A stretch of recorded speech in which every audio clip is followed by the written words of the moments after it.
Assalamualaikum warahmatullahi wabarakatuh. Halo anak-anak semua, bagaimana kabar kalian hari ini? Semoga kalian semua dalam keadaan yang sehat, senantiasa berbahagia, dan selalu bersemangat meskipun kalian harus melaksanakan pembelajaran dari rumah. Anak-anak, pada kesempatan hari ini, hari Rabu, tanggal 23 September tahun 2020, Bu Guru akan kembali menemani kalian belajar muatan pelajaran IPA dengan materi sistem pencernaan pada hewan ruminansia dan sistem pencernaan pada manusia. Nah anak-anak, walaupun anak-anak saat ini harus belajar dari rumah, Bu Guru harapkan kalian tetap bersemangat dalam belajar. Kerjakan tugas dari Bu Guru secara mandiri dan mintalah bimbingan orang tua kalian jika kalian ada materi yang dirasa belum jelas. Oke, kita lanjutkan ya anak-anak. Anak-anak sambil menyimak di buku tematik ya, di situ sudah dijelaskan, sudah ada materinya. Di sini Bu Guru akan sedikit mengulang materi yang ada di dalam buku paket. Sistem pencernaan hewan ruminansia. Apa itu hewan ruminansia? Hewan ruminansia adalah kelompok hewan mamalia yang biasa memamah atau memakan 2 kali dan dikenal dengan memamah biak. Nah, contoh hewan ruminansia yang ada di sekitar kita, anak-anak sudah mengenalnya. Ada sapi, ada kerbau, ada rusa, domba, kambing, dan kijang. Nah, yang sering anak-anak jumpai ada sapi ya anak-anak. Sapi itu sering anak-anak jumpai, ternyata sapi itu termasuk dalam kelompok hewan ruminansia. Bagaimana sistem pencernaannya nanti akan kita pelajari bersama. Nah, pada hewan ruminansia ini sistem pencernaannya lebih kompleks yang terdapat 4 bagian lambung dengan fungsi yang spesifik dan pencernaannya dibantu oleh beberapa mikrob atau bakteri dan protozoa. Mikrob dapat membantu mencerna rumput ketika nanti sampai di dalam organ pencernaan hewan ruminansia. Nanti Bu Guru akan mencontohkan atau kita akan belajar pencernaan pada sapi, karena sapi itu termasuk salah satu hewan ruminansia. Sekarang mekanisme pencernaan hewan ruminansia. Di sini Bu Guru akan menjelaskan pada sapi ya anak-anak, hewan yang sering kita jumpai. Makanan seperti rumput pertama kali masuk ke dalam mulut sapi. Di dalam mulut sapi terdapat organ-organ pencernaan sebagai berikut. Di dalam mulutnya sapi itu ada gigi, ada lidah, dan ada saliva. Yuk kita pelajari bersama. Gigi. Gigi sapi tersusun dari gigi seri yang berguna untuk memotong makanan dan gigi geraham untuk mengunyah makanan. Jadi di gigi sapi itu ada 2 macam, ada gigi seri dan gigi geraham. Yang kemudian ada lidah. Lidah pada sapi berguna untuk merenggut rumput atau makanan dan mendorong makanan yang sudah dikunyah menuju lambung. Nah, ini fungsi lidah pada sapi. Mungkin juga fungsinya tidak jauh berbeda dengan lidah pada manusia ya anak-anak. Nanti kita juga akan belajar sistem pencernaan pada manusia atau pada kita yang ada dalam tubuh kita. Yang ketiga ada saliva. Saliva merupakan cairan atau enzim khusus yang dihasilkan oleh kelenjar khusus pada sapi yang kemudian disalurkan ke dalam rongga mulut. Saliva berperan dalam proses pencernaan kimiawi. Saliva berperan dalam proses pencernaan kimiawi yang terjadi di dalam mulutnya sapi. Nah, itulah organ-organ pencernaan yang dimiliki sapi yang terdapat di dalam mulutnya. Nah, sekarang kita akan belajar lebih lanjut organ pencernaan sapi yang lain. Sekarang selanjutnya, lambung sapi berbeda dengan lambung manusia. Ukurannya jauh lebih besar. Lambung sapi merupakan organ pencernaan yang sangat penting bagi sapi. Lambung sapi terdiri atas dari 4 bagian.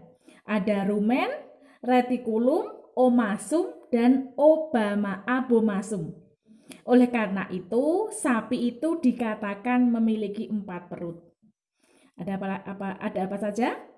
Tadi ada rumen, retikulum, omasum, dan abomasum. Nah, kita akan belajar keempat lambung sapi itu berikut ini. Silahkan anak-anak menyimak juga ya dalam buku paket. Di dalam buku paket juga sudah ada gambarnya. Di situ ada gambar sapi, kemudian digambarkan organ pencernaan sapi yang ada di dalam perutnya. Ada rumen, itu warnanya apa itu anak-anak? Warna orange ya, itu seperti itu rumen gambarnya. Kemudian ada omasum, warnanya merah itu omasum. Kemudian ada abomasum. Jadi seperti lambung pada manusia, warnanya diwarnai kuning di situ. Kemudian ada retikulum. Retikulum itu yang dekat dengan lehernya sapi ya. Nah, itu adalah gambar organ pencernaan pada sapi. Ternyata sapi itu termasuk hewan ruminansia, memamahnya 2 kali. Ya, silahkan diamati gambarnya. Anak-anak juga bisa mengecek di buku paket, di situ juga ada. Nah, sekarang kita akan belajar lebih lanjut bagian-bagian lambung sapi yang sudah kalian perhatikan gambarnya tadi. Yang pertama, rumen atau perut besar. Di dalam rumen ini tempat terjadinya pencernaan dengan bantuan mikroba atau bakteri. Di sini makanan dicerna hingga menjadi bubur dengan gerakan mengaduk yang dilakukan oleh dinding rumen. Pada saat sapi beristirahat, makanan kembali ke mulut dan dikunyah kembali. Setelah dikunyah yang kedua kalinya, makanan baru masuk ke retikulum atau perut jala. Jadi kalau anak-anak mengamati sapi itu mengunyah terus ya. Nah, ternyata sapi itu mengunyahnya 2 kali. Jadi setelah dikunyah pertama, jadi bubur, terus ketika istirahat, dia akan kembali ke mulut makanan yang dikunyah lagi. Jadi mamahnya 2 kali. Itu yang dinamakan hewan ruminansia. Kalau anak perhatikan, sapi itu sambil duduk beristirahat, mulutnya masih bergerak-gerak terus, ternyata sapi itu mengunyahnya 2 kali. Nah, baru yang kedua nanti akan masuk ke dalam perut jala atau retikulum. Sekarang yang selanjutnya perut jala atau retikulum. Di dalam retikulum, makanan kembali mengalami proses fermentasi dengan bantuan bakteri anaerob dan protozoa. Di dalam bagian perut ini terjadi proses absorpsi atau penyaringan benda-benda asing yang masuk bersama makanan sehingga tidak masuk ke omasum atau perut kita. Jadi ketika tadi masuk ke mulutnya si sapi, kemudian dicerna menjadi bubur di rumen perut besar tadi, kemudian pada istirahat tadi makanannya kembali ke mulut, dikunyah lagi, kemudian baru ke perut jala atau retikulum. Di dalam retikulum juga akan mengalami kembali proses fermentasi dengan bantuan bakteri tadi. Di dalam perut ini, perut jala, terjadi absorpsi atau penyerapan dan penyaringan benda-benda asing yang masuk bersama makanan sehingga benda asing yang disaring tadi tidak akan masuk ke dalam omasum atau perut kitab. Nah, yang ketiga ada omasum atau perut kitab. Di dalam omasum, makanan dicerna dengan bantuan enzim pencernaan. Selanjutnya, makanan masuk ke dalam abomasum. Nah, di dalam omasum dicerna dengan enzim pencernaan. Setelah tadi dari perut jala, setelah disaring dan diserap kemudian masuk ke dalam omasum. Dalam omasum akan dicerna dengan bantuan enzim. Kemudian dari omasum atau perut kitab akan masuk ke dalam abomasum atau perut masam. Nah, pada bagian perut inilah yang sebenarnya disebut dengan lambungnya si sapi. Di sini makanan dicerna dengan bantuan enzim pencernaan pepsin yang dihasilkan oleh abomasum. Nah, makanya disitu dinamakan lambungnya si sapi itu ternyata di dalam abomasum. Kemudian setelah melewati seluruh proses pencernaan makanan di dalam abomasum, makanan bergerak menuju ke usus halus. Panjang usus halus seekor sapi dewasa dapat mencapai 40 meter anak-anak. Dapat anak-anak bayangkan ternyata ususnya si sapi itu panjang ya. Kalian bayangkan 40 meter, 1 meter ada 100 cm. Kalau 40 meter ada berapa senti? Panjang sekali ya anak-anak. Tapi karena ususnya itu tidak lurus tapi bergerombol ya, jadi bisa masuk ke dalam mulut perutnya si sapi. Nah, di dalam usus halus terjadi proses absorpsi atau penyerapan dan fermentasi. Selanjutnya, sisa-sisa makanan akan dikeluarkan melalui anus ketika sapi buang air besar. Nah, itu adalah proses pencernaan yang terjadi pada sapi. Sapi termasuk hewan ruminansia, di mana dia akan memamah makanannya 2 kali. Sudah masuk perut besar, keluar lagi di mulut, dikunyah lagi, baru masuk ke perut jala, kemudian ke omasum, ke abomasum, dan nanti setelah diserap dan terjadi proses fermentasi di usus halus, sisanya akan dikeluarkan melalui anus. Nah, yang diserap tadi akan menjadi dagingnya sapi itulah anak-anak. Nah, sapi itu kalau dipelihara kan lama-kelamaan dia gemuk toh. Nah, itu kan ada yang diserap makanannya, ada yang dikeluarkan. Sama seperti pada manusia dan hewan-hewan lainnya tentunya.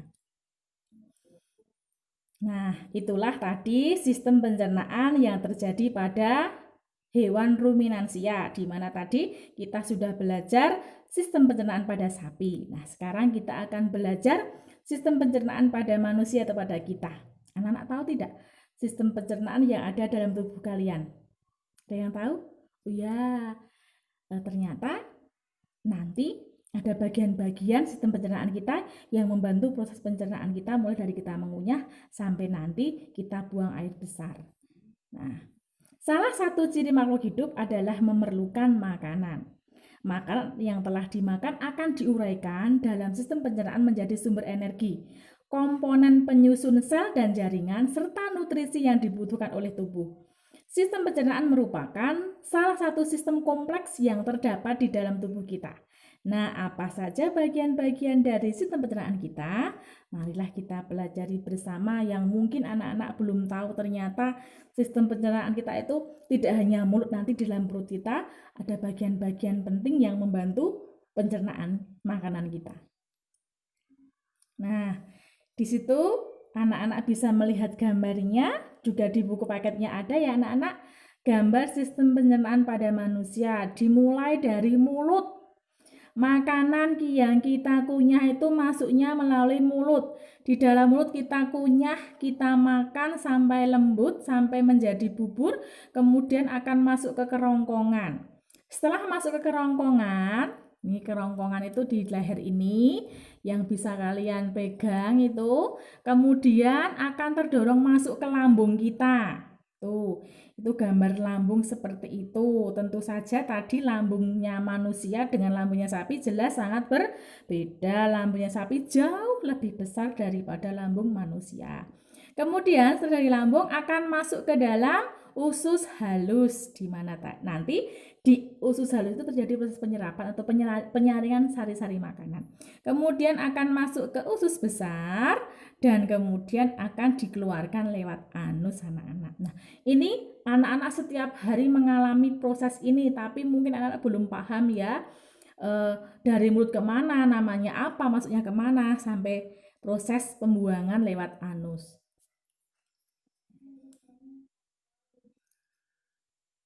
Nah, sistem pencernaan pada manusia. Sistem pencernaan pada tubuh manusia fungsinya untuk menghancurkan makanan yang masuk ke dalam tubuh. Makanan yang semula dalam bentuk kasar dapat berubah menjadi bentuk yang lebih halus. Nah, dengan bantuan gigi dan enzim. Dalam hal ini, enzim pencernaan dapat mempermudah proses penyerapan sari makanan. Selain itu, sistem pencernaan juga berfungsi untuk membuang sisa-sisa makanan yang sudah tidak lagi diperlukan oleh tubuh kita. Keberadaan zat-zat sisa tersebut dapat menjadi racun bagi tubuh jika tidak dikeluarkan. Jadi ketika kita makan, dari mulut tadi masuk ke kerongkongan, ke lambung, dan seterusnya, itu nanti akan diserap oleh tubuh zat-zat yang kita perlukan. Yang sisanya akan dikeluarkan lewat anus. Nah, berikut adalah proses pencernaan makanan pada manusia. Yang pertama, proses memasukkan makanan ke dalam mulut.